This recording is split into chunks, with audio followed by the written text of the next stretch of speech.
Bonsoir, bonsoir à tous. Nous sommes très heureux de voir le nombre de réponses positives pour ce nouveau webinaire de l'Institut du Saint-Paris, qui, comme vous le savez, essaye d'établir un lien avec tous ceux qui s'intéressent à la pathologie mammaire et qui a pour objet de partager notre expérience sur un sujet d'actualité, une fois par mois ou une fois tous les 2 mois. Le précédent était sur les reconstructions mammaires. Et puis là, on va passer à l'autre partie du scope, qui est le traitement conservateur. Donc, le webinaire d'aujourd'hui a pour but d'exposer les limites du traitement conservateur et si ces limites sont finalement des limites qui sont établies basées sur la science ou si, au contraire, ce sont des limites qui ont été établies à une époque où on savait moins de choses qu'aujourd'hui. Et je pense que les orateurs vont répondre à cette question. J'essaie de passer mes dias pour savoir si vous avez… Non, je pense qu'il y a autre chose qui passe.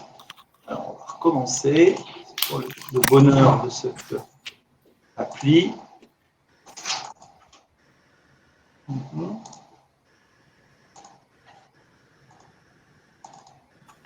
Ah. Ça vient, ça vient, ça vient. On progresse à chaque fois. Attends, non, parce qu'il est tactile. Alors, partager. La fenêtre.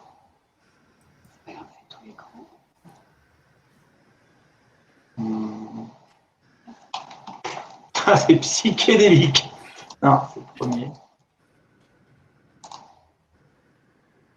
On vérifie que ça passe. C'est bon pour toi? Voilà, on y est arrivé. Merci Anne Sabella, sans laquelle ces webinaires ne pourraient pas avoir lieu.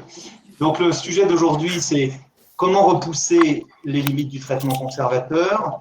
Et les gens qui vont vous parler de ces limites qui sont maintenant franchies sont les chirurgiens, mais j'insiste à chaque fois pour dire que ces chirurgiens ne pourraient pas travailler sans l'équipe du staff et de la RCP de l'Institut du Saint-Paris.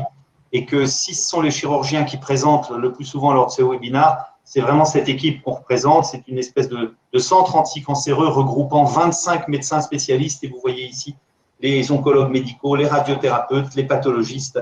Et c'est en leur nom à tous que nous allons partager cette expérience. Alors, le cancer du sein en France, vous le savez, c'est 60 000 nouveaux cas par an. On le répète, le chiffre croît. 72% de traitements conservateurs, donc 28% de mastectomie. On pourrait se dire, finalement, ce traitement conservateur en France, c'est des résultats remarquables. Est-ce qu'on n'est pas content de ce qu'on a et est-ce qu'il est justifié de pousser? Oui, il est justifié de pousser parce que si vous dites 28% de mastectomie, ça fait un certain nombre de milliers, de dizaines de milliers de cancers du sein. Mais si vous rajoutez les récidives après traitement conservateur, puisque en gros, un traitement conservateur aboutit à 1% de récidives par an, ce sont en France, dans notre pays, 20 000 mastectomies qui sont réalisées par an. Ce chiffre veut dire plus de 200 000 mastectomies en 10 ans. Et une mastectomie, vous êtes tous des spécialistes du sein ou des patientes qui êtes passées par là, vous savez que ça aboutit à ça. Donc, de notre avis, ici à l'Institut du Saint-Paris, tout traitement qui permet de diminuer le taux de mastectomie à sécurité identique est un traitement qu'il faut évaluer et mettre en application. Or, quand j'ai commencé, il y a une trentaine d'années maintenant, mon activité de jeune chirurgien sénologue, il y avait des dogmes. On faisait des traitements conservateurs pour des petites tumeurs de moins de 3 cm. Ce dogme est toujours valable? On va vous montrer que non. On faisait des traitements conservateurs pour des tumeurs unifocales. On faisait des traitements conservateurs pour des tumeurs à distance de l'aréole. Et aujourd'hui, vous savez que des cancers derrière l'aréole peuvent bénéficier d'un traitement conservateur. On disait qu'il ne fallait pas faire de traitement conservateur quand il y a des carcinomes intracanalaires étendus. Et en fait, je vais vous montrer, j'espère que ce dogme est faux. On disait aussi qu'une récidive impose une mastectomie et Jenny Milochaud a refait l'ensemble de la littérature sur ce dogme qui est faux. Et on disait que tout envahissement ganglionnaire impose un curage. Et vous allez voir que les travaux de Claude Noss en particulier ont permis de démontrer que c'était également faux. Donc, les dogmes sont là pour bâtir la maison des connaissances. Et puis ensuite, notre travail, et ça fait quelques dizaines d'années qu'on travaille là-dessus, c'est de repousser ces limites avec des données et pas uniquement des impressions. Donc, je passe la parole maintenant à mes collègues et mes amis pour qu'on vienne voir 4 points. Le premier point, c'est le traitement conservateur des grosses tumeurs, et c'est Anne Sabella qui va l'exposer. Le deuxième point, c'est le traitement conservateur de ce qu'on appelle une récidive, mais Jenny Milochaud va vous montrer que toutes les récidives ne sont pas en fait des récidives. Je vous parlerai des intracanalaires étendus, et Claude Noss vous parlera du curage axillaire avec une préservation des ganglions. Bon webinaire, je vous retrouve dans un moment.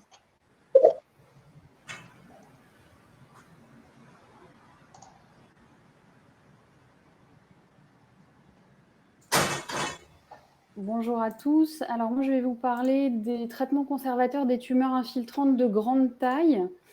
Comme en a parlé Krishna tout à l'heure, alors déjà, ça me paraît assez évident, mais c'est important de rappeler l'intérêt du traitement conservateur.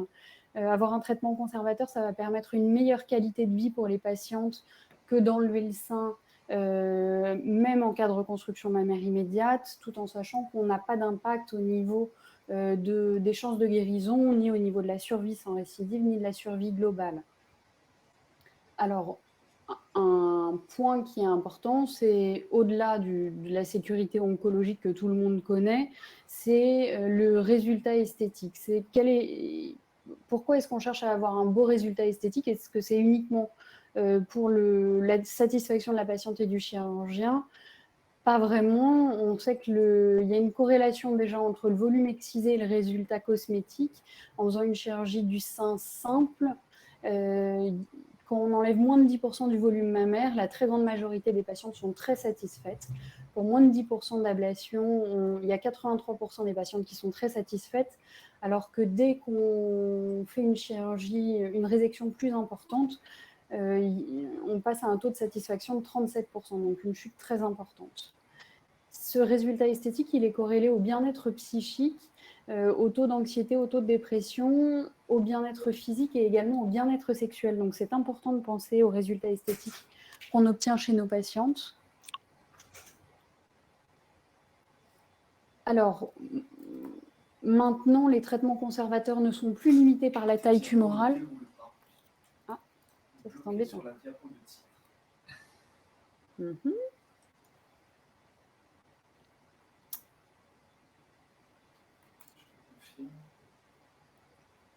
Là, c'est bon? Je suis désolée, on a encore un petit souci technique, mais rien de très grave. Donc, concernant le traitement conservateur, ce qui va être important, il n'y a plus de limite en termes de taille tumorale.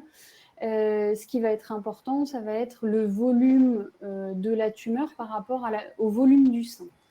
Et globalement, on va avoir deux solutions. Si la tumeur est volumineuse, c'est soit d'enlever plus large en conservant un résultat satisfaisant. Dans ce cas-là, il faut utiliser des gestes de plastie, c'est ce qu'on appelle un geste d'oncoplastie.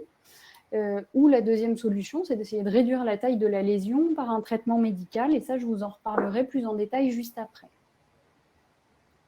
Réduire la taille de la lésion par un traitement médical, ça va permettre de faire une chirurgie qui va être moins large et donc d'avoir un résultat cosmétique qui va être plus satisfaisant. Alors, l'oncoplastie, à quoi ça sert? Ça va permettre de faire une résection plus volumineuse avec un résultat cosmétique qui soit satisfaisant. Les patientes ayant eu une oncoplastie ont un bien-être psychologique et social plus important que les patientes ayant eu une chirurgie du sein non oncoplastique. Par contre, au niveau du bien-être physique, du bien-être sexuel et du taux de satisfaction, c'est équivalent. Un geste d'oncoplastie, il y a plusieurs techniques d'oncoplastie qui vont dépendre de la localisation de la lésion, de sa taille, de la forme du sein, de la morphologie de la patiente. Et ça, c'est le chirurgien qui va décider du type d'oncoplastie en fonction de toutes ces données. Alors, au niveau de la sécurité oncologique en elle-même du geste d'oncoplastie, il y a une étude qui a été publiée assez récemment sur un registre suédois qui incluait des patientes ayant des tumeurs allant jusqu'à 5 cm avec ou non une atteinte ganglionnaire. Et sur les plus de 4000 patientes opérées, il n'a pas été mis en évidence de différence ni au niveau local, ni au niveau de la survie. Les indications de l'oncoplastie, il y en a plusieurs. C'est soit si on estime qu'il va y avoir un mauvais résultat esthétique avec une chirurgie standard, soit si la tumeur est très large par rapport à la taille enfin si la tumeur est très large, dans un sein très large, et également sur la prévention du lymphœdème mammaire, de la fibrose et des douleurs chroniques qui peuvent être associées à la radiothérapie chez des patientes ayant un gros volume mammaire.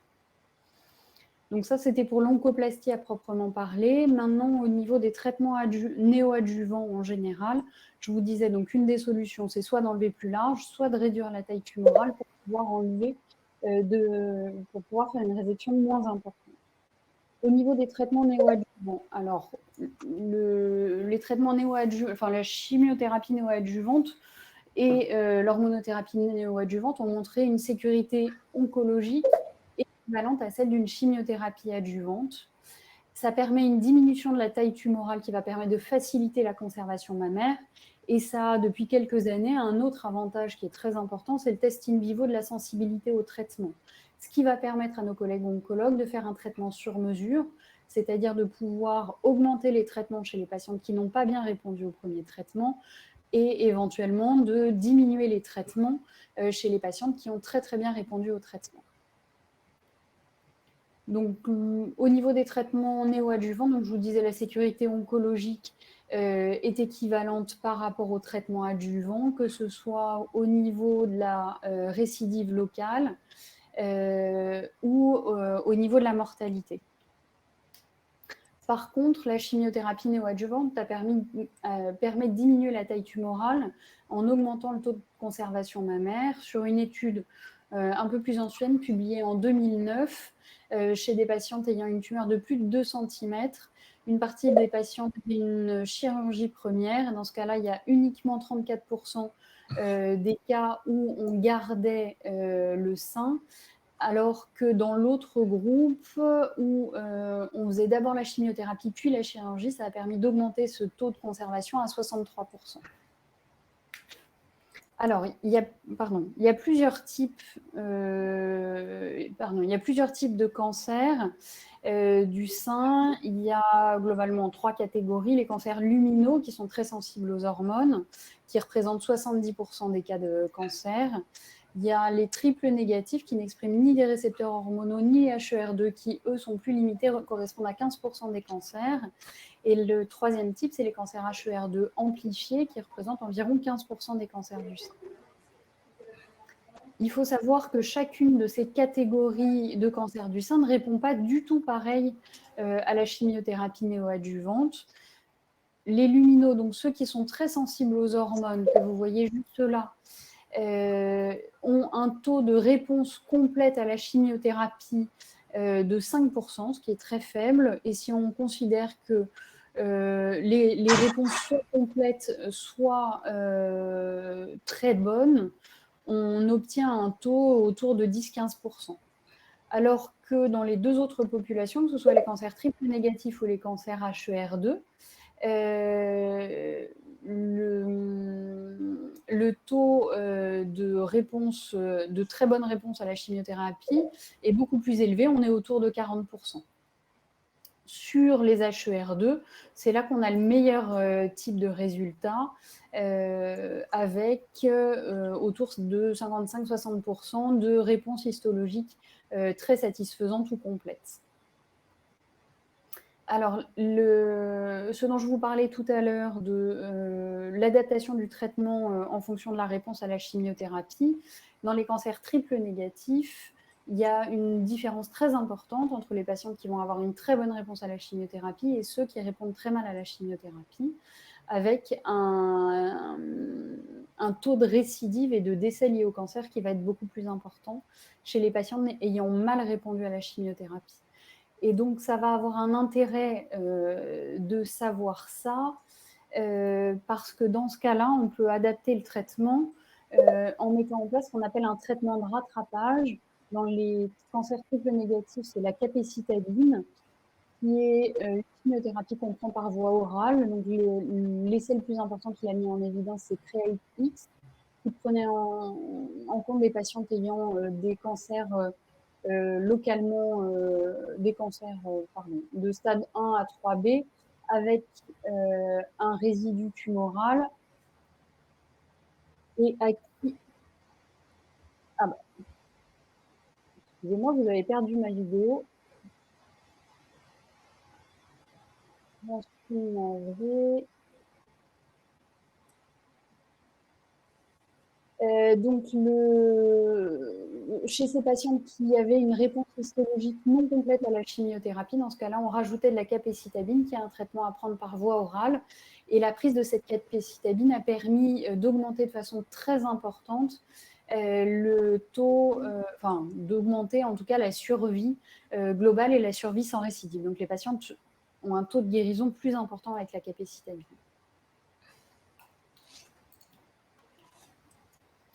Un autre type de cancer qui répond bien à la chimiothérapie, donc le cancer HER2 amplifié, il y a également une corrélation assez importante entre la réponse à la chimiothérapie première et les chances de guérison, avec les patientes qui ont très bien répondu, qui ont une survie beaucoup plus importante que les patients ayant une mauvaise réponse à la chimiothérapie. Est-ce que ça a un intérêt de savoir ça? Oui, c'est pareil, c'est similaire au cancer triple négatif. On a un médicament de rattrapage qui s'appelle le TDM1, qui est une chimiothérapie couplée à un anticorps et qui va permettre là aussi d'augmenter de façon importante les chances de guérison lorsqu'on l'administre après la chirurgie, quand la tumeur n'a pas complètement disparu grâce à la chimiothérapie. Alors, la troisième catégorie, c'est les cancers luminaux, c'est-à-dire les cancers très sensibles aux hormones. Eux, pour le coup, ils répondent très mal à la chimiothérapie, c'est ce que je vous disais tout à l'heure, on est autour de 5% à 10% de réponse. Et il y a une corrélation plus ou moins importante en fonction du grade, c'est-à-dire que les tumeurs peu proliférantes, qui se multiplient peu rapidement, de grade 1 ou 2, il ne va pas y avoir de différence du tout en fonction que les patientes aient répondu ou non à la chimiothérapie. Par contre, c'est le cas dans les tumeurs de grade 3, c'est-à-dire plus proliférantes, qui vont avoir un comportement un peu plus similaire aux deux autres types de cancers. Dans les cancers luminaux, il y a, donc dans ces cancers très sensibles aux hormones, la question qui se pose, c'est, vu que la chimiothérapie ne marche pas, est-ce qu'il y a une autre possibilité? Et dans ce cas-là, ce qui a été étudié, c'est la possibilité de mettre en place un traitement anti-hormonal, étant donné que ces cancers sont très sensibles aux hormones. Et la mise en place de ce traitement, alors plutôt chez les femmes ménopausées, de ce traitement anti-hormonal par anti-aromatase montre qu'on a des réponses cliniques et radiologiques qui sont similaires à la chimiothérapie et un taux de conservation du sein qui est similaire à la chimiothérapie tout en ayant une toxicité moins importante. Donc globalement, on va avoir, en fonction des différents types de cancers, plusieurs approches.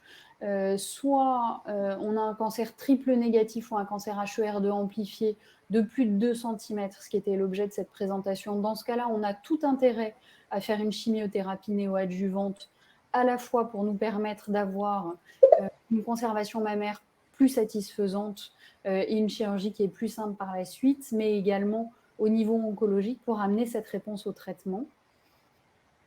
Dans le cas des cancers sensibles aux hormones, la meilleure option reste quand même une option chirurgicale première dès qu'elle est possible, d'autant plus si un geste d'oncoplastie permet une conservation mammaire. Si le geste d'oncoplastie ne suffit pas à pouvoir garder le sein et qu'une réduction de la taille tumorale permettrait éventuellement de garder le sein, c'est-à-dire une lésion unique, dans ce cas-là, si la patiente a une indication de chimiothérapie dans tous les cas, c'est-à-dire par exemple une tumeur très volumineuse de plus de 5 cm ou une atteinte ganglionnaire, un grade 3, on peut tout à fait proposer une chimiothérapie néoadjuvante en la prévenant qu'il y a un risque que ça ne fonctionne pas complètement. Et par contre, si la patiente est ménopausée, qu'un traitement conservateur semble impossible d'emblée mais serait envisageable, il est beaucoup plus... Enfin, il se discute, en tout cas en réunion de concertation disciplinaire, plutôt une hormonothérapie par inhibiteur de l'aromatase. Le dernier point, c'est qu'on peut tout à fait associer les deux techniques, c'est-à-dire d'abord commencer par une chimiothérapie néoadjuvante, puis faire un geste d'oncoplastie. Et ça, une publication récente de l'Institut du sein montre qu'il n'y a pas de différence en termes de guérison si on fait un geste d'oncoplastie large après une chimiothérapie néoadjuvante pour des larges tumeurs. Voilà, je vous remercie de m'avoir écouté et n'hésitez pas si vous avez des questions. Merci Anne. Donc, le premier dogme, le traitement conservateur est réservé aux tumeurs de petite taille. Vous le savez tous, toutes, qui travaillez avec nous depuis des années. Ce n'est pas vrai, c'est réservé aux tumeurs qui ne diminuent pas après traitement préopératoire. Et là encore, Anne vous a dit que même dans ces cas-là, on pouvait associer des exérèses larges. Donc, le dogme de grosse tumeur égale mastectomie est quelque chose qui est abandonné depuis déjà les années 90 à 2000. Deuxième dogme, lorsqu'une femme a un traitement conservateur et qu'elle récidive, qu'est-ce que c'est que la récidive? Mais admettons que c'est une tumeur dans le même sein, il faut faire une mastectomie.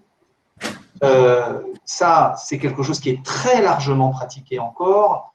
Lorsque j'étais à l'Institut Curie et depuis à l'Institut du Saint-Paris depuis maintenant une quinzaine d'années, ce côté systématique n'est pas appliqué et nous sommes contents de voir que les standards et français et internationaux ont été modifiés. Donc c'est Jenny Claude Milochaud qui va vous faire le point sur cette deuxième lésion dans un sein qui a déjà été traité. Est-ce que la mastectomie est la seule solution?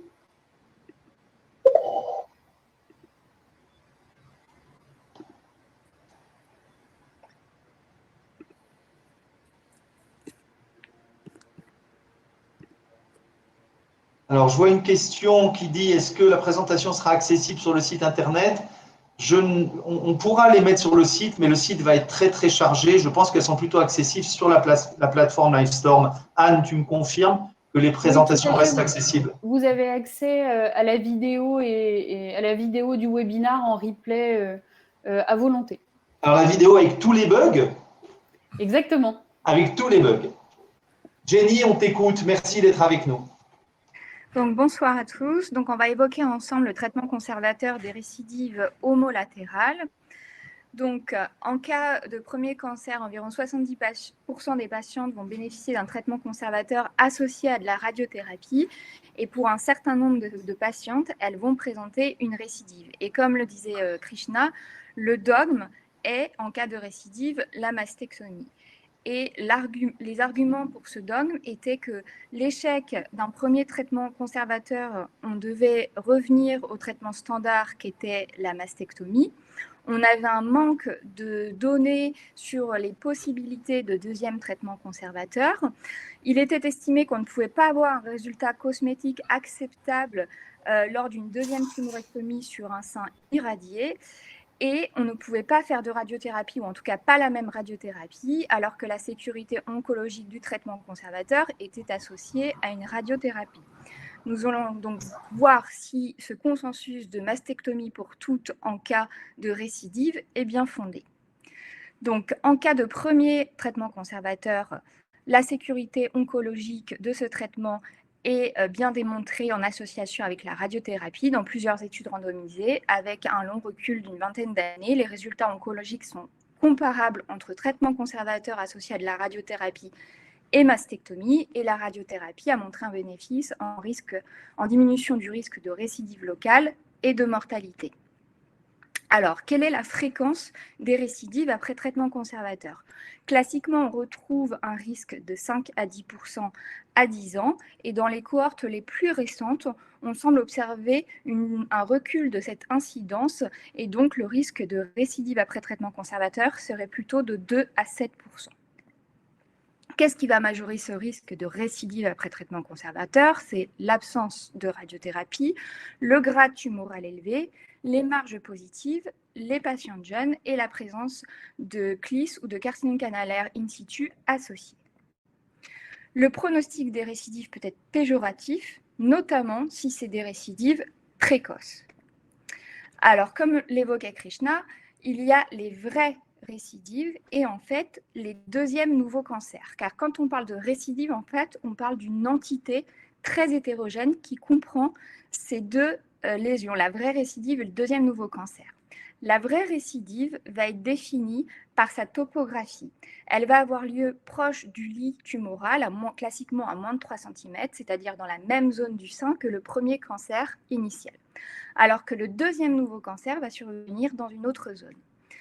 Elle se définit également par son histologie et sa biologie. Pour les vraies récidives, l'histologie et la biologie seront les mêmes que la tumeur initiale, alors qu'elle pourra être différente pour les deuxièmes nouveaux cancers. Et la vraie récidive survient au cours d'un délai plus précoce. Et comme on l'a vu précédemment, une récidive plus précoce a un pronostic plus péjoratif. Alors, quel traitement chirurgical pour ces récidives locales? Donc, comme on l'a dit, le dogme, c'était la mastectomie. Mais certains auteurs et chirurgiens ont fait des tentatives de deuxième traitement conservateur pour avoir une alternative à ce dogme de mastectomie pour toutes. Et donc, on a des données dans une quarantaine d'études. Tout ça a débuté dans les années 1990, en 1991, par Cutts, qui a publié une étude sur 50 patientes avec un suivi à 5 ans et qui retrouvait un risque de récidive de 32%. Ishitobi, en 2017, sur 65 patientes et un suivi à 5 ans, retrouvait un risque de récidive après premier traitement conservateur de 25%. Et Gentilini, en 2012, sur une série un peu plus importante de patientes, 161, avec un suivi de 6 ans, retrouvait un risque de récidive à 5 ans de 29%. Donc, quel était le risque de troisième événement, c'est-à-dire de récidive après second traitement conservateur dans la littérature et traitement conservateur seul? Le risque cumulé à 5 ans était environ de 25 à 30%. Mais 25 à 30%, c'est un risque de récidive inacceptable. Et donc, les auteurs se sont penchés sur les critères, les paramètres qui pourraient définir une sous-population à qui on pourrait proposer ces seconds traitements conservateurs avec un risque de récidive acceptable. Et donc, Gentilini a décrit 2 paramètres dans son étude. Il s'est intéressé à la taille des récidives et au délai de la récidive, et a montré que si la récidive mesurait moins de 2 cm et survenait dans un délai de moins de 4 ans, alors le risque de récidive était de 31%. Donc on a vu que ce risque n'est pas acceptable. Si la récidive mesurait plus de 2 cm, alors le risque de troisième événement était de 71%, donc encore moins acceptable. Mais en revanche, si la récidive mesurait moins de 2 cm et qu'elle survenait après un délai de 4 ans, alors le risque de récidive était de 15%, ce qui est plus acceptable, notamment si on y ajoute d'autres paramètres qui vont eux aussi réduire le risque de troisième événement, comme l'âge, comme le grade, le statut tumoral ou le statut hormonal de la lésion. Alors, on a vu les chiffres du traitement conservateur, mais quels chiffres pourrait-on s'attendre en cas de traitement par mastectomie? Le risque de récidive de paroi à 5 ans serait de 10% en cas de mastectomie et la survie globale à 5 ans d'environ 80%.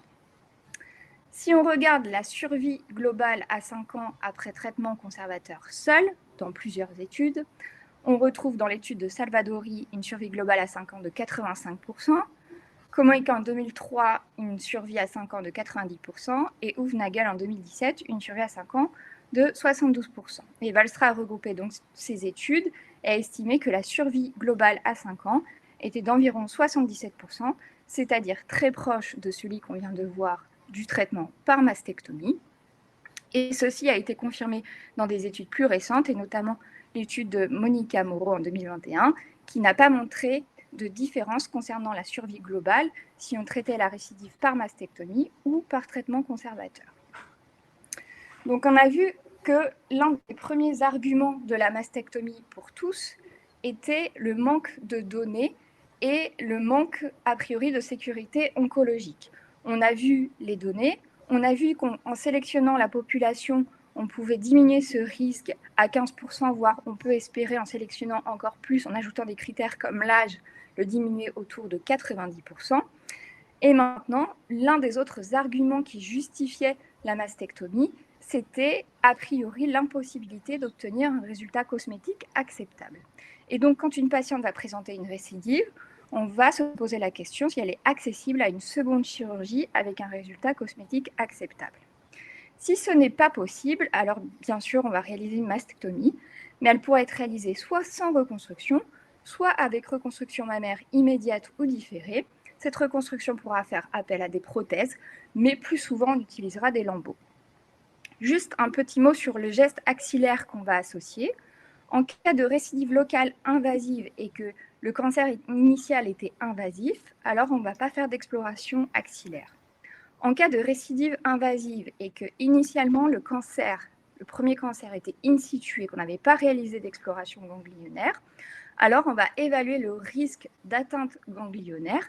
S'il est de 5 à 10%, on va réaliser une exploration ganglionnaire et en pratique réaliser un ganglion sentinelle. Et si la récidive est in situ alors que le cancer initial était invasif, on ne va pas réaliser d'exploration axillaire. Donc, l'une des justifications du dogme de la mastectomie était le résultat cosmétique. Et dans son étude en 2013, Anine Levy a montré qu'on obtenait de bons à excellents résultats dans 85%. Et Valstra, qui a fait en 2019 une revue de la littérature et a rapporté 12 études où on évaluait le résultat cosmétique, a montré un bon à excellent résultat dans 75% des cas et un résultat inacceptable seulement dans 3% des cas. Et on sait que l'enjeu esthétique chez ces patientes va être majeur puisque la survie globale est élevée chez ces patientes qui vont bénéficier d'un deuxième traitement conservateur. Concernant leur qualité de vie, si on compare les résultats des patientes qui ont eu un traitement de leur récidive par traitement conservateur ou mastectomie, on voit que l'image corporelle et la qualité de vie a un score plus élevé en cas de traitement conservateur. Et concernant l'angoisse, la dépression et la peur de progression, il n'y avait pas de différence entre les deux traitements. Donc, on a vu que le dogme reposait sur le manque de données. On a vu dans un premier temps les données, qu'il reposait a priori sur l'impossibilité de réaliser un traitement cosmétique acceptable. On vient de voir que le résultat cosmétique est acceptable. Et l'autre argumentaire était l'impossibilité de réirradier un sein déjà irradié. Donc, nous allons voir ensemble les possibilités de réirradiation. Donc, une deuxième radiothérapie in toto du sein n'est pas concevable à cause d'un risque de toxicité trop élevé. Il y a des organes à risque comme la peau, les poumons et le cœur. Et donc, on a développé l'irradiation partielle du sein qui va consister à irradier uniquement le lit tumoral de la récidive. En 2020, Anine Levy a fait le point sur les différentes techniques de réirradiation. Et concernant l'irradiation partielle du sein, on retrouve principalement 3 techniques, la curithérapie, l'irradiation intraopératoire et la radiothérapie externe. Qu'est-ce qu'on peut attendre comme bénéfice de cette irradiation partielle du sein? En cas de curithérapie, on a montré en 2013 que le risque de récidive à 5 ans pouvait a priori être diminué à 5%. En cas d'irradiation intraopératoire, le risque de récidive à 5 ans était de 10%. Et en cas de radiothérapie externe conformationnelle 3D, qui est peut-être la technique la plus prometteuse et récente, Arthur a publié en 2019 une étude dans JAMA Oncology sur cette irradiation partielle et a montré un risque de récidive à 5 ans de 5%, qui correspond donc au risque de récidive après premier traitement conservateur qu'on avait vu initialement dans la présentation, et donc ce risque est tout à fait acceptable. Cependant, si on regarde un peu plus précisément l'étude, il s'agissait d'une sélection d'une population à bon pronostic, puisque c'était une lésion unifocale de moins de 3 cm, avec un délai de récidive de plus d'1 an, des marges négatives, et surtout, ça concerne un faible effectif de population, 58 patientes. Donc, toutes ces études sont intéressantes, mais malheureusement, on ne peut pas réaliser d'études prospectives randomisées comparant mastectomie et traitement conservateur avec irradiation. Toutes les études présentent de petits effectifs. Les critères d'inclusion sont très hétérogènes puisqu'on a vu qu'il y avait les vraies récidives locales et les seconds cancers. Et souvent, dans les études, on va sélectionner les cas et sélectionner idéalement les cas les plus favorables. On va aussi ajouter des traitements complémentaires type hormonochimiothérapie qui vont modifier les résultats. Et on a affaire à différents types d'irradiation dans ces études de petits effectifs. Alors, que disent les recommandations internationales et l'évolution et les recommandations nationales. Eh bien, le NCCN en 2021 recommande toujours la mastectomie en cas de récidive du cancer du sein. Comme l'a dit Krishnan, depuis de nombreuses années, voire dizaines d'années, à l'Institut du sein, on réalise des seconds traitements conservateurs et l'évolution des recommandations françaises est visible puisque dans Rémagus, on évoque la possibilité de réaliser un deuxième traitement conservateur, bien sûr, en tenant compte des facteurs pronostiques de cette récidive locale et en sélectionnant donc la sous-population comme nous avons vu plus haut.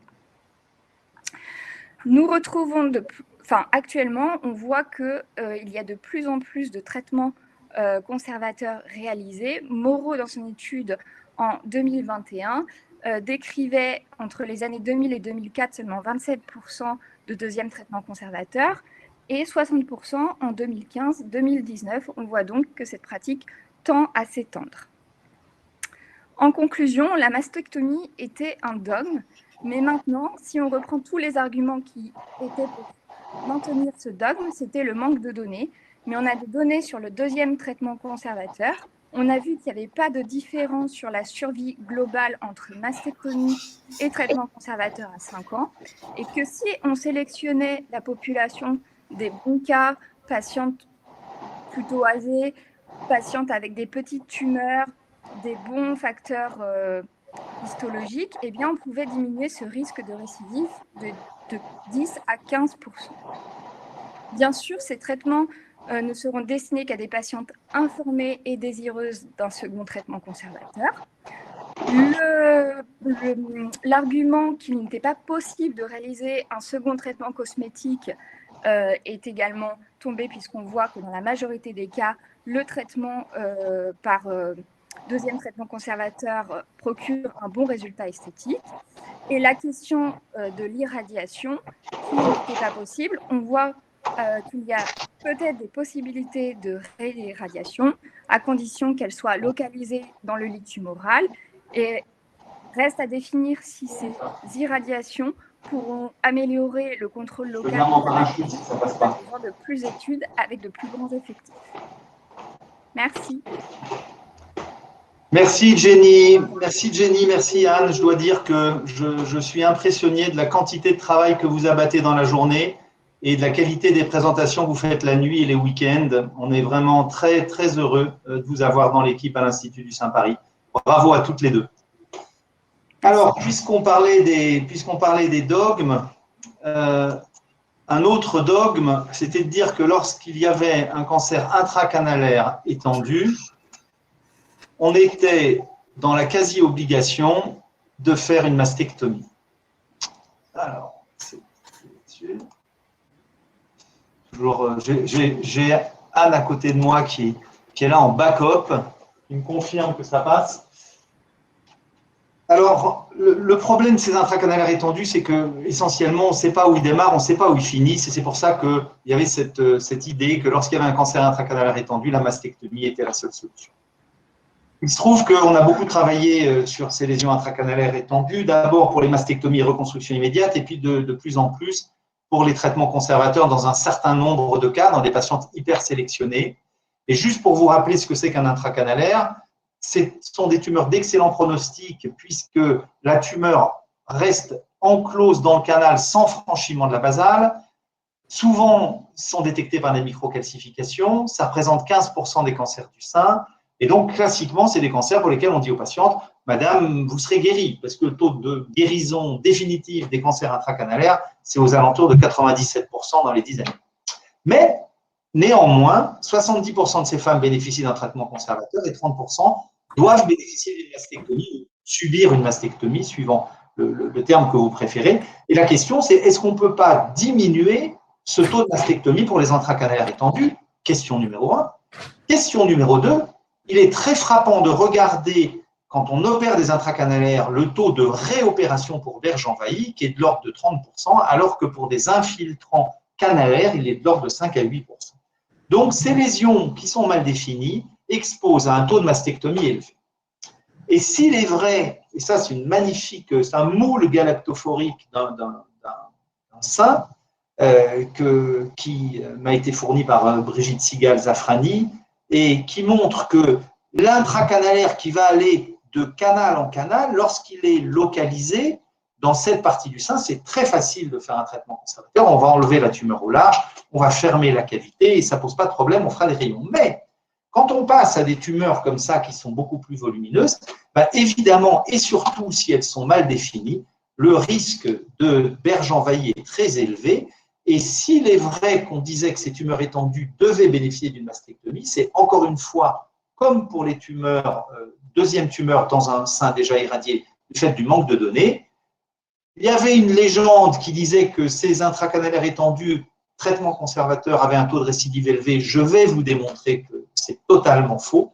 Et il y avait un principe qui disait que c'était techniquement impossible. Alors c'est sûr que si vous faites juste des tumorectomies pour des lésions comme ça, vous allez aboutir à des seins mutilés, déformés, douloureux et insurveillables, et que mieux vaut faire une mastectomie. Je vais essayer de vous démontrer, premièrement, qu'aujourd'hui on a des données, deuxièmement, que le taux de récidive est faible, et troisièmement, que c'est techniquement possible. Comment? Eh bien, en intégrant des techniques de chirurgie plastique lors du temps d'exérèse de la tumeur, ce qu'on a défini dans mon équipe il y a déjà 30 ans comme des techniques oncoplastiques et pour lesquelles il est toujours bon de dire que les Français ne sont pas à la pointe de tout et on voit des patientes qui disent « je vais prendre un deuxième avis aux États-Unis ». Il se trouve qu'en matière de chirurgie oncoplastique, les équipes françaises et la nôtre en particulier ont jeté les bases de ces techniques, en ont défini la technique chirurgicale et ont publié les études avec le plus long recul et le plus grand nombre de patientes et c'est là-dessus que je vais me baser pour étayer mon propos. Alors, lorsque vous avez un intracanalaire de petite taille, 1-2 cm, vous faites une tumorectomie, berge saine, radiothérapie, le problème est réglé. Quand vous allez être obligé d'enlever plus de 20% du volume du sein, bien la tumorectomie simple ne permettra pas de laisser un sein d'aspect normal. Donc, il va falloir, premièrement, remodeler. Deuxièmement, redraper la peau en excès. Tout ça veut dire faire des techniques de plastie mammaire, et c'est pour ça qu'on parle de chirurgie oncoplastique. Ce n'est pas qu'on met une prothèse dans le sein, c'est qu'on répare le sein immédiatement en utilisant la glande restante pour étendre les possibilités de conservation du sein. Et c'est l'objet de mon travail, du travail de nos équipes depuis maintenant plus de 25 ans. Un exemple, un intracanalaire du cadran inféro-interne. Je vais vous montrer un exemple tout à l'heure. Très souvent, quand ces tumeurs mesurent 4-5 cm, on leur propose une mastectomie parce qu'on ne sait pas comment laisser un sein normal. Eh bien, on a mis au point une technique d'oncoplastie qui permet d'enlever jusqu'à 1/5 du sein dans cette zone, d'utiliser la glande restante pour venir combler le défect de la tumorectomie et avec une cicatrice atypique qu'on appelle une cicatrice en V, laisser un sein normal, un peu plus petit que l'autre sein, mais qui permet de sauver le sein dès lors que les berges sont saines. Et quand on s'est intéressé à ces intracanalaires volumineux, jusqu'à 10 cm, vous allez voir, on a regardé la littérature et on s'est aperçu que finalement, il y avait très peu de choses. Nos amis de Milan, qui avaient la plus grosse série, mais vous voyez, 27% d'envahissement des berges, 30% d'envahissement des berges. On s'est dit, c'est bizarre parce que nous, dans notre expérience depuis 20 ans, on n'a pas ça. Donc, on est retourné à notre série pour essayer de voir quels étaient les résultats qu'on avait pour ces in situ étendus avec, vous allez le voir, plus de patientes, des tumeurs plus volumineuses et un taux d'envahissement des berges plus faible. Donc, la technique que je vais vous présenter est probablement plus efficace que ces techniques de tumorectomie traditionnelles ou d'oncoplastie, pas exactement la même chose que ce qu'on a mis au point en France. L'article qui fait l'objet de cette présentation a été publié voici 2 ans dans Annals of Surgical Oncology et je veux remercier ici Raquel Van La Parra qui était fellow à l'Institut du sein. L'Institut du sein accueille tout le temps des visiteurs internationaux. Pour l'un d'entre eux qui est sélectionné sur dossier, il passe 1 an avec nous. Ce sont toujours des chirurgiens de très haut niveau et qui viennent avec nous pour faire de la recherche et pour enrichir le mur des connaissances, des résultats obtenus dans notre équipe. Et je voulais remercier ici Raquel, ainsi que tous mes associés pour cette publication qui est la plus grosse publication sur ce sujet. 70 plasties mammaires environ pour des cancers étendus. C'est une étude prospective qui a été tirée d'une base de données de 400 techniques oncoplastiques pour cancer. Donc, sur ces 400 cas, il y avait 320 cancers infiltrants et 68 cancers intracanalaires qui font l'objet de cette série. pure, sans micro-infiltration. Et le point très intéressant, c'est que les résultats que je vous présente ont 6 ans de recul. C'est donc un recul suffisant pour avoir des données fiables. Quelles étaient les indications pour ces 70 patientes de faire une réduction mammaire avec une technique oncoplastique plutôt qu'une tumorectomie? Eh bien, essentiellement, c'est la taille. Vous voyez que c'était des tumeurs volumineuses pour 50% des cas, avec des barges envahies sur une première tumorectomie pour 20% des cas, ou une topographie de la tumeur qui faisait penser qu'on n'était pas capable de faire une tumorectomie sans laisser un sein mutilé. Donc, dans 80% des cas, ces patientes avaient des tumeurs volumineuses. Donc ça, c'est pour les chirurgiens qui sont, j'imagine, peu d'entre vous ce soir, juste pour montrer que les techniques de plastie mammaire qu'on a utilisées sont concordantes avec l'atlas des techniques de plastie mammaire oncoplastique que nous avons publié avec Claude Noss, qui définit des techniques différentes par cadran. Et vous voyez qu'on a utilisé des techniques qu'on appelle latérales, des techniques en T inversé, des techniques en V ou en J. Tout ceci, pour les chirurgiens, c'est pour montrer qu'une seule technique d'oncoplastique ne suffit pas à résoudre les différentes tumeurs et les différents sites tumoraux.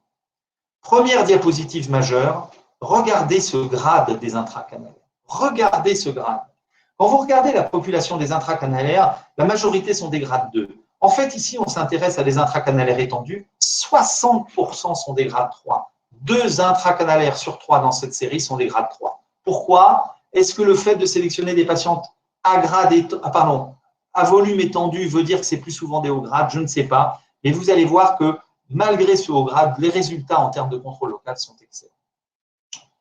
Deuxième point intéressant, le volume de résection qu'autorisent ces techniques d'oncoplastie. Je rappelle, oncoplastie, je fais une tumorectomie très large, je répare le sein immédiatement en utilisant la glande restante ou parfois des lambeaux.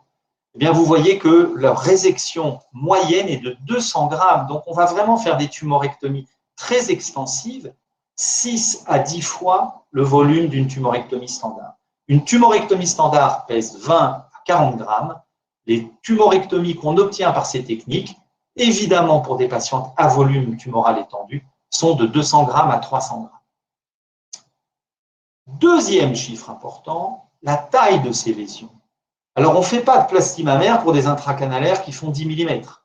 On fait des plasties mammaires de réduction pour des intracanalaires, comme ce que je vous ai montré tout à l'heure, qui intéressent une large partie d'un cadran et pour lesquels la plupart des chirurgiens disent il n'y a pas de solution pour faire un traitement conservateur. Et nous, on dit si il y a une solution, si on passe en berge saine. Et vous voyez que nos collègues et amis radiologues sont mis à l'épreuve parce qu'en fait, on va leur demander de mettre plusieurs fils autour de la tumeur, avec une taille moyenne de 35 mm dans cette série et une taille maximum de 10 cm. Vous allez voir que cette patiente qui a une tumeur de 10 cm, elle a eu un traitement conservateur, elle n'a jamais récidivé. Si on reprend la série des 400 oncoplastiques pour toute histologie confondue, vous voyez que le taux d'envahissement des berges, il est de 12%. Pour les cancers nodulaires, il est de 9%. Et pour les intracanalaires, il est de 15%. Alors, vous pourrez dire 15% d'envahissement des berges, c'est beaucoup quand même. En fait, c'est moins que pour des intracanalaires de petite taille traités par tumorectomie. Donc, en fait, cette technique d'exérèse large permet d'obtenir moins d'envahissement des berges que par une tumorectomie simple pour une tumeur de petite taille. Un élément que je trouve très important dans cette série, et merci à Raquel Van Lepara et Jenny et tous ceux qui ont travaillé sur cette série, c'est de vous montrer le taux d'envahissement des berges en fonction de la taille de la tumeur. Et vous voyez qu'il y a clairement une barre à 5 cm, puisque à moins de 5 cm, on a pratiquement toujours des berges saines. Quelle est la technique chirurgicale qui permet d'obtenir des berges saines pour toutes les tumeurs à moins de 5 cm? Il n'y en a pratiquement pas, sauf ces techniques de plastie mammaire. Et donc, au-dessus de 5 cm, on a plus d'envahissement des berges, mais vous voyez que ces patientes avec 7 cm, 8 cm, 9 cm, 10 cm, on a des berges saines dans un certain nombre de cas. C'est cette partie de la courbe qu'il faudra améliorer. Mais pour mémoire, moins de 5 cm, 2% d'envahissement des berges, plus de 5 cm, 64% d'envahissement des berges. Donc, il y a vraiment une barre à 5, ce qui ne veut pas dire qu'il ne faut pas faire de traitement conservateur au-dessus, mais ce qui veut dire qu'il faut prévenir les patientes que le risque de réintervention est élevé et qu'il faut que nous, chirurgiens, améliorons la résection de ces lésions étendues. Si les berges sont envahies, qu'est-ce qu'on fait? 2 fois sur 3, une mastectomie, et 1 fois sur 3, on reprend par tumorectomie. Ce qui veut dire que le taux de mastectomie dans cette série d'in situ étendus n'était que de 10% au total, 90% de conservation et 100% de conservation pour des tumeurs de moins de 5 cm. Donc aujourd'hui, quand le volume du sein le permet, parce qu'évidemment, on ne peut pas faire ça sur des femmes qui ont des seins de Bonéa, mais quand le volume du sein le permet et qu'on voit chez nous, à l'Institut du Sein Paris, une patiente qui arrive avec une tumeur de 4 ou 5 cm intracanalaire, on lui dit, madame, on devrait pouvoir vous garder votre sein. Traitement post-opératoire comme tout traitement conservateur, radiothérapie. Traitement systémique comme tout intracanalaire, pas de chimio bien sûr, pas d'hormonothérapie. Dernier point majeur, le taux de récidive. Beaucoup de gens disent, moi je fais ça, et puis dans mes mains ça marche, et puis dans mes mains c'est bien, et puis j'ai une bonne expérience. Mais tant qu'on n'a pas publié, mesuré, évalué, suivi, on ne peut pas dire ça marche. On peut juste dire, je pense que ça marche, mais ce n'est pas suffisant. Or, avec 6 ans de recul et des taux actuariels à 5 ans, vous voyez que notre taux de récidive locale est de 5%, c'est-à-dire à peu près la même chose que pour un intracanalaire de petite taille traité par tumorectomie et radiothérapie. Et ça, tant qu'on n'avait pas 6 ans de recul, on n'a pas voulu le publier, parce qu'évidemment, autrement, on ouvrait la porte sans savoir exactement ce qu'il y avait derrière, à des exérèses conservatrices pour des tumeurs étendues. Et ce chiffre est extrêmement rassurant, d'autant plus rassurant que je vous rappelle que ce sont pour la plupart des intracanalaires de haut grade et étendus. Donc, une population à haut risque de récidive, eh bien vous voyez que si on obtient des berges saines et qu'on irradie, on n'a pas plus de récidive pour un intracanalaire de petite taille. Résultat esthétique, 2 exemples. Une tumeur infiltrante avec un intracanalaire étendu en périphérie qui s'était vu proposer une mastectomie et qui est revenu en 2e avis chez nous. Voilà le volume d'exérèse qui a été prévu. Donc, une exérèse large, mais le volume du sein le permet. La patiente sur la table avec une réparation immédiate par une technique de plastie mammaire. La même patiente, 5 ans après, avec une cicatrice périaréolaire et horizontale. C'est techniquement possible, mais tant qu'on n'avait pas montré que c'était sûr, ou plutôt en sécurité, c'était des résultats qu'on ne pouvait pas présenter. Et le résultat à 6 ans que je vous montre aujourd'hui sont très rassurants.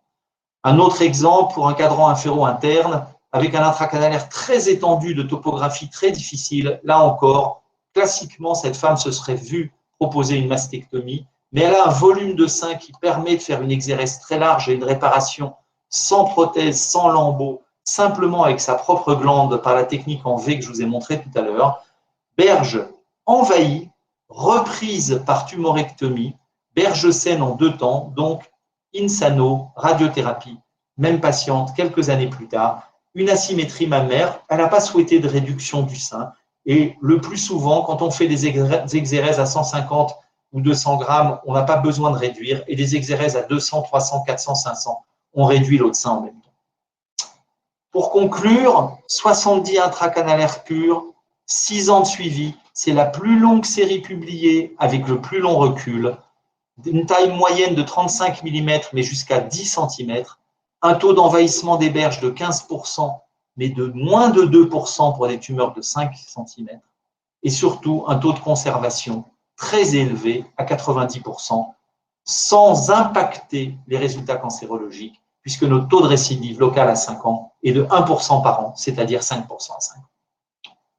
Le traitement conservateur des in situ étendus, intracanalaires in situ étendus, est donc possible. Il impose toutefois des équipes entraînées, multidisciplinaires, et où les chirurgiens ont une double compétence de chirurgie cancérologique et de chirurgie plastique, qui sont les seuls à pouvoir autoriser des exérèses très larges et des réparations immédiates. Et c'est la raison pour laquelle, dans notre équipe, le taux de mastectomie pour ces in situ est beaucoup plus faible que dans la plupart des autres équipes. La preuve de la sécurité cancérologique est démontrée par cette publication et la publication de Milan. Et finalement, l'écueil qu'on a aujourd'hui, c'est la taille tumorale, puisque à moins de 5 cm, ça passe à tous les coups, si le volume du sein permet, et à plus de 5 cm, on tente, on sait qu'il va falloir améliorer les repérages, mais ce n'est pas une obligation d'imposer une mastectomie pour un intracanalaire de 7 cm. Je vous remercie de votre attention et je suis ravi d'être avec vous aujourd'hui. Alors, cette double compétence n'existe qu'en France. Non, monsieur Cusumano, non, Pinault. Cette double compétence existe en France où on a formé les chirurgiens. Elle existe en Italie où les chirurgiens ont été formés. Elle existe en Angleterre où les chirurgiens ont été formés. Elle existe en Nouvelle-Zélande. Elle existe en Australie. Elle existe là où les chirurgiens ont décidé qu'ils voulaient être spécialistes du sein et qu'ils ont pris le temps pour se former. Donc, ce n'est pas vrai, Pinault, mon ami Pinault. Cette double compétence existe partout où les gens ont pris le temps de vouloir l'obtenir. Dernier point. Ces centres dépendants, c'est sûr, mais la France est un petit pays avec beaucoup de centres de qualité et il vaut mieux prendre le train pour garder son sein plutôt que se faire opérer en bas de chez soi si on pense qu'on peut trouver une bonne technique à moins de 200 ou 300 km. La conservation du sein en sécurité mérite ce petit déplacement. Moi, quand je vais me faire opérer de mon genou, je vais choisir le meilleur en France et je ne vais pas obligatoirement traverser là. Dernier dogme. Lorsqu'il existe un envahissement ganglionnaire, un curage axillaire est nécessaire. Et alors, j'ai le grand plaisir de laisser la parole à mon associé, ami et quasi-frère Claude Noss, qui est probablement l'un des plus grands experts en France sur la chirurgie ganglionnaire, qui a fait l'objet de nombreux travaux de sa part et de nombreuses publications internationales. Il va vous montrer l'évolution de sa pensée et de ses travaux sur la préservation des ganglions du bras. Claude, c'est toujours un plaisir de t'écouter. Merci Krishna. Bonjour à tous. Donc, je vous parlais des curages axillaires avec préservation des ganglions, des chaînes ganglionnaires du bras, ce que les anglo-saxons appellent ARM pour Axillary Reverse Mapping. Alors, je suis très heureux de savoir que Pinault Cusumano est avec nous, puisqu'on travaillait sur le sujet dans les années 2010. Eric Zerbib aussi, qui est notre médecin nucléaire, et Jocelyne Roland, qui s'intéresse beaucoup à cette technique et qui traite des lymphodèmes. Alors, le reverse mapping, moi j'ai commencé à en faire en 2004-2005, je suis un des promoteurs, et actuellement, si vous regardez sur PubMed, il y a 106 articles publiés. Alors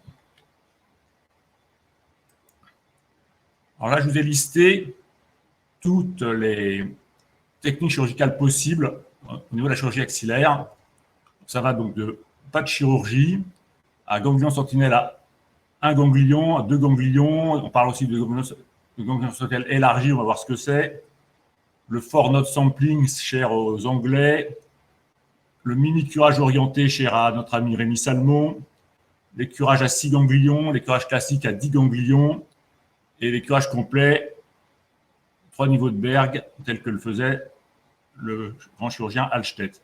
Alors, il faut savoir qu'un curage avec conservation des chaînes ganglionnaires du bras, curage avec ARM, ça se positionne ici, puisqu'en moyenne, dans les publications qu'on a fait, on retirait 14 ganglions lors de ce geste chirurgical. Alors, quel est actuellement le rationnel du curage en 2021, puisque vous allez me dire qu'on ne fait plus beaucoup de curage actuellement, essentiellement des ganglions sentinelles. Il y a souvent 2 indications restantes, à mon sens. C'est les patientes N0 en chirurgie première, par exemple, quand vous faites une procédure de ganglion sentinelle et on a mal évalué les selles et on trouve une aisselle qui a l'air massivement métastatique, c'est le premier cas de figure. Deuxième cas de figure, parmi les indications restantes, les patientes N1 qui deviennent N+, une fois qu'elles ont été biopsiées par les radiologues et qui sont souvent traitées en chimiothérapie première. Alors, développons un peu le premier cas de figure. Qu'est-ce que vous faites si vous trouvez en chirurgie première une aisselle métastatique évidente? Alors, il y a 2 attitudes possibles. Bon, idéalement, ça serait d'avoir une extemporanée pour pouvoir prouver cette atteinte. On n'a pas toujours d'extemporanée, j'ai envie de dire, on en a de moins en moins. Mais dans cette situation où on trouve des ganglions comme des billes dans les selles, on est tenté de les retirer tous. Et ça peut aboutir à des résultats rendus à la patiente de l'ordre de 20 N+, ou 25 N+, sur 30. On a l'impression d'avoir nettoyé les selles. Soit on peut faire aussi un curage en comptant les ganglions et s'arrêter quand on en a 10. au risque de rendre un résultat d'anapathe de 10 N+ sur 10. Alors, moi, je suis plutôt partisan de la deuxième attitude. Et donc, dans un cas comme celui-là, je vais faire un curage des niveaux 1 et 2 de Berg, mais avec Krishna, donc on avait fait une définition de la position des ganglions dans les selles avec 4 zones A, B, C, D, en sachant que les ganglions du sein sont majoritairement en zone A et B, et que les ganglions du bras sont en rapport avec la zone D. Donc en pratique, dans un cas de figure comme celui-là, je vais enlever une dizaine de ganglions dans les zones A, B et C, en essayant de garder quelques-uns en zone D. Il n'y a pas d'intérêt à retirer plus de 10 ganglions dans une aisselle métastatique. Et il y a un article assez récent publié dans BMC en 2019 par une équipe allemande qui le montre et que je vous invite à lire. Donc ça, c'est le premier cas de figure. Le deuxième cas de figure, deuxième indication donc, au curage axillaire, ce sont les patientes N1, biopsie N+. Ce sont des patients donc, qui sont bilantés. Les radiologues donc, vont leur faire des biopsies sous écho sur le ou les ganglions suspects, et le plus souvent maintenant, ils laissent un clip au niveau de ces ganglions. Ces patients peuvent bénéficier d'une imagerie complète avec IRM, scanner, PET scan, et on est capable de les stager en N1, N2, N3. N1, je rappelle, c'est 1 à 3 ganglions suspects, N2 entre 4 et 9, N3 au-delà de 9 ganglions. Ces patients sont dans la grande majorité traités en chimiothérapie première. Et ensuite, ces patients N1, N2, N3 vont être downstagés par la chimiothérapie, mais pour l'instant, dans cette indication, il est prévu de faire un curage axillaire, mais à mon avis, pas pour longtemps, car vous savez que il y a des travaux qui ont été notamment publiés par un Américain, Codel, en 2016, qui montrent qu'on peut avoir une bonne idée du statut ganglionnaire chez ces patients downstagés en faisant un ganglion sentinelle élargi, c'est-à-dire reprendre le ganglion clippé initialement et prendre quelques ganglions autour. Alors, il y a beaucoup d'essais en cours sur ce cas de figure, puisque c'est difficile de proposer un curage axillaire à ces patientes. Alors, il y a l'essai Ganea 3 en France, l'essai Alliance aux États-Unis, Neonode en Italie, Indax Brest en Suède, Taxi en Suisse et ATNI en Angleterre. Tous ces essais sont à peu près les mêmes, avec donc prélèvement avec donc pratique d'un ganglion sentinelle élargi. Et aussi, ils font une bonne part à la radiothérapie, une belle place à la radiothérapie axillaire pour contrôler les selles. Mais dans ce cas de figure, on pourrait aussi proposer un curage avec conservation des ganglions du bras. Alors, c'est ce qu'on avait fait il y a maintenant 10 ans de cela, avec l'étude Santibras, publiée en 2016. Donc, on avait plusieurs séries de patientes, dont toute une série de patientes qui étaient en chimiothérapie première, pour laquelle on leur proposait de faire un curage avec mise en évidence des chaînes ganglionnaires du bras, après injection donc, par Eric Zerbib d'isotopes dans les espaces interdigitaux. Et on voyait dans 100% des cas, suite à cette lymphoscintigraphie du membre supérieur, des ganglions s'allumer dans les selles. Donc, je vous ai dit en position D, à la partie supérieure externe de l'aisselle. Par la suite, on pratiquait donc un curage partiel, donc il y avait quand même 14 ganglions en moyenne qui étaient retirés, où on retirait donc tous les ganglions donc en zone A, B, C, et en gardant un ganglion radioactif en zone D. Bon, c'était une technique qui était assez difficile, assez time-consuming, comme disaient les anglo-saxons. Bon, mais dans ce protocole Santibras, on retirait donc ce ganglion à la suite. On a vu qu'il était quand même positif dans environ 10% des cas. Donc, Par la suite, je vous ai dit, donc, il y a 106 articles publiés sur le sujet. Il y a des équipes qui ont fait des curages axillaires classiques et des curages axillaires avec conservation des ganglions du bras et qui ont calculé leur taux de lymphœdème. Alors, il y a 3 articles intéressants sur ce sujet. Alors, bien sûr, tous les promoteurs de ces techniques sont toujours assez enthousiastes, j'en fais partie.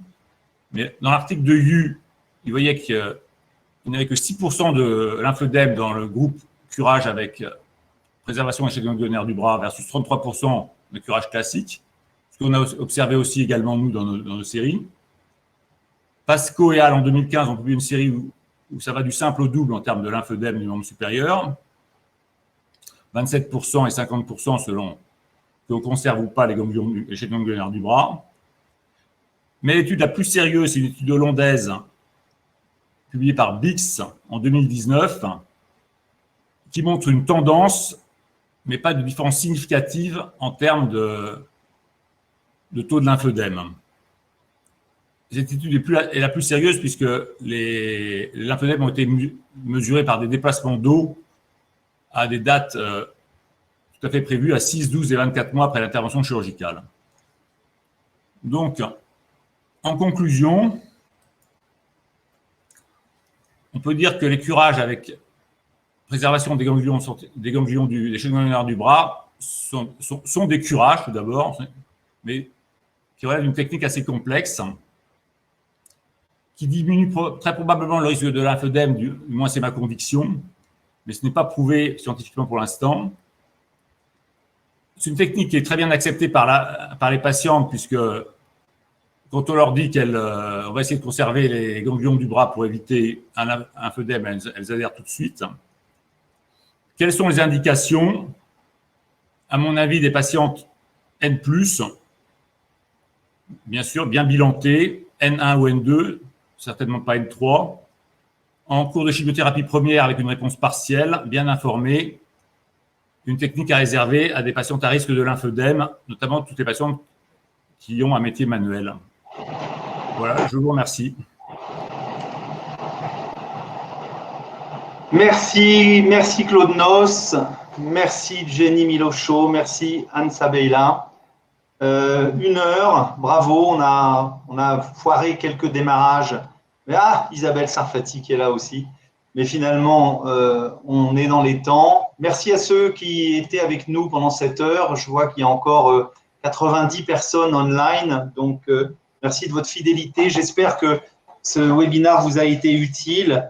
Si il me revient le rôle de tenter de donner une conclusion, c'est que la médecine vise sur des connaissances, des dogmes et des preuves. Et qu'en fait, tant qu'on n'a pas de preuves, le dogme, ça va. Et c'est mieux que la variabilité individuelle, puisqu'aujourd'hui, un dogme, ça s'appelle un consensus, et il y a des conférences d'experts qui se réunissent pour définir des consensus. Mais si on veut repousser ces dogmes, l'important, c'est de pouvoir prouver qu'on n'est pas en danger. On est chirurgien du cancer, on est spécialisé en cancer du sein. Et donc, vous avez vu le travail nécessaire, Claude, ce qu'il vous a présenté, c'est le travail d'une vie professionnelle. Le travail sur la chirurgie oncoplastique, c'est 20 ans de travail et 100 publications. Donc, pour repousser ces dogmes, il faut s'appuyer sur des données. Et c'est ce qu'ont fait Jenny et Anne, et je les remercie beaucoup de cette recherche extensive de la littérature et de la qualité de leur présentation. Merci à tous. Je tiens à vous souhaiter tous de bonnes vacances, à vous dire que l'Institut du Saint-Paris restera ouvert en juillet, restera ouvert en août. Il y aura toujours au moins 2 chirurgiens pour accueillir vos patientes et répondre à vos questions. Et puis, on se retrouve pour un webinaire très différent tout début juillet, le 1er juillet, je crois, sur les avancées du lipofilling dans la chirurgie mammaire. Et c'est l'équipe des plasticiens coordonnée par Isabelle Sarfati qui sera en charge de ce partage et de cet enseignement. Merci à tous. Nous sommes heureux de vous voir encore en ligne et nous espérons que ces échanges vous sont utiles. N'hésitez pas à nous contacter et à nous donner des idées pour les prochains webinaires. Au revoir. Au revoir à tous. Au revoir.